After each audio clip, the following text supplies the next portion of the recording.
Welcome to DesignerDigitals Bi-Weekly Tip, September 28, 2018. This week, how to punch out titles with advanced blending in Photoshop.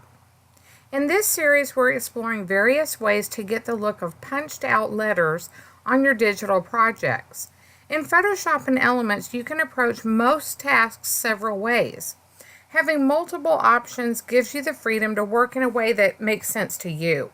In the previous tips, we've achieved a punch-out look with the eraser tool, by deleting the title, and by using layer styles. The method in this tip is only available in the full version of Photoshop at this time, since it uses custom blending options. We'll be using Katie Petit's Blacked Out Alpha number 1, which is a really great title choice for this technique, but you can also use other alphabet sets to get the look that you want for your digital project. Here's how to get this look. Begin by opening a digital background paper in Photoshop. The paper should be labeled background and should be locked here in the layers panel, indicating that it's a true background. If it isn't, it might be labeled something like layer 0 and it's not locked. If that happens, choose Layer, New, Layer from Background from here in the menu bar, and it will change or convert that background paper to a true background.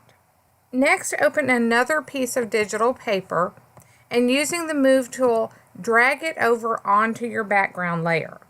This is the paper that will be punched by the technique, allowing the pattern background paper to show through. You can go ahead and minimize that paper now so that you don't get confused.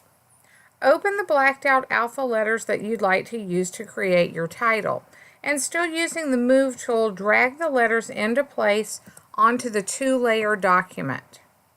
When your title is complete, locate and click to select the top letter layer in the Layers panel.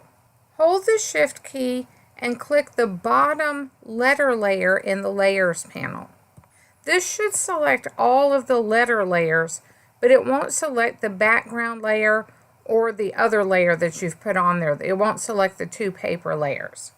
Check to make sure that you have only the letters selected, and then press Ctrl E or on a Mac system Command E on the keyboard to merge those letter layers into one layer.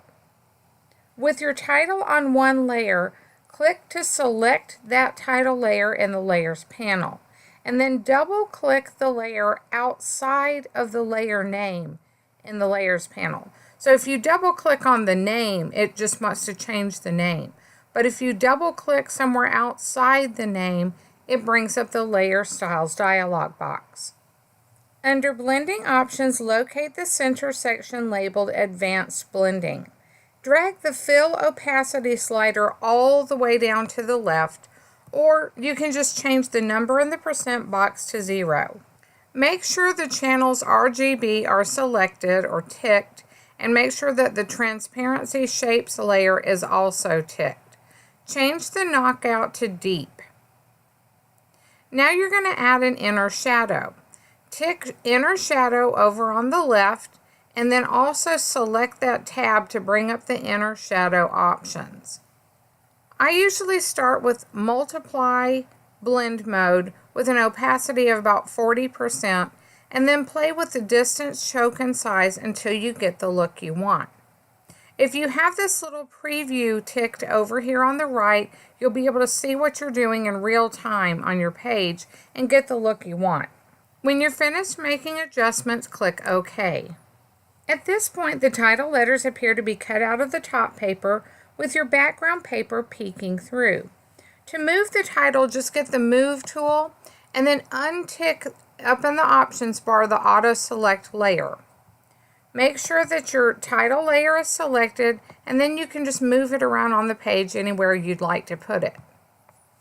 This way the title moves, but it still gives you the cutout effect. This method of punching out the title gives you the ability to tweak the style settings at any point. Even if you need to save and close out of the project, you can open it later and adjust the settings to get just the right look that you want. It's a non-destructive method so that the title can be moved around on the page without losing any of your work. but it's slightly less versatile than the layer styles method that we used in the previous tip, since this technique only works over a true background layer in the full version of the software. Nevertheless, it's a great and useful tool for many projects since it produces a realistic looking paper punched effect. Thanks so much for watching this week's video, and be sure to check back in 2 weeks for another Designer Digitals tip.